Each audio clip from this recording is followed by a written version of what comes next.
that Myanmar is a country at war. Sagaing, which is the next sort of province along from here, is the epicenter of this earthquake. Now there, the city in the middle is under the control of the military junta, but the countryside all around is controlled by the rebels, the PDF, People's Defense Forces. Now the rebels say they will carry out a 20-day ceasefire. I was communicating with some of their leadership yesterday, and they said they have had absolutely no response from the military junta. In fact, bombing still continues. 5 bomb attacks were launched in Moniwa earlier today. So that is going to make everything much more complicated. For those major aid organizations trying to get supplies into these areas hardest hit, they need to be able to ensure the safety of their people, and that at this stage seems very hard to do. Speculation about how bad the damage is from the initial earthquake, and it is in places. There are very specific parts of Mandalay or certain buildings that have completely collapsed and it's taken a serious number of casualties. But it is certainly not universal.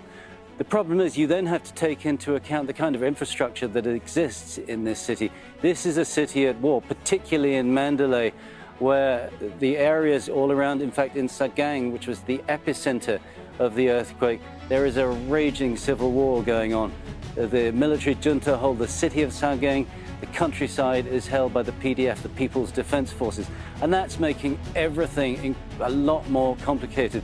And we've heard from the PDF and the NUG, the National Union Government, the government in exile, as they call themselves, who said that they will put in place a 20-day ceasefire to aid the recovery effort. But they told me last night they had had absolutely no response from the military. They're frustrated. They say their forces will not attack unless they are attacked.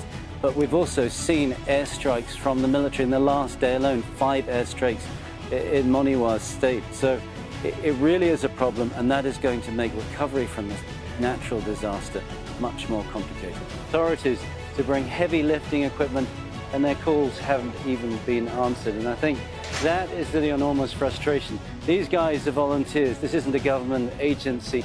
We have seen a few soldiers engaged in the search and rescue effort, but most of them are over there holding their submachine guns, making sure that security is maintained, but not really taking part in the rescue effort.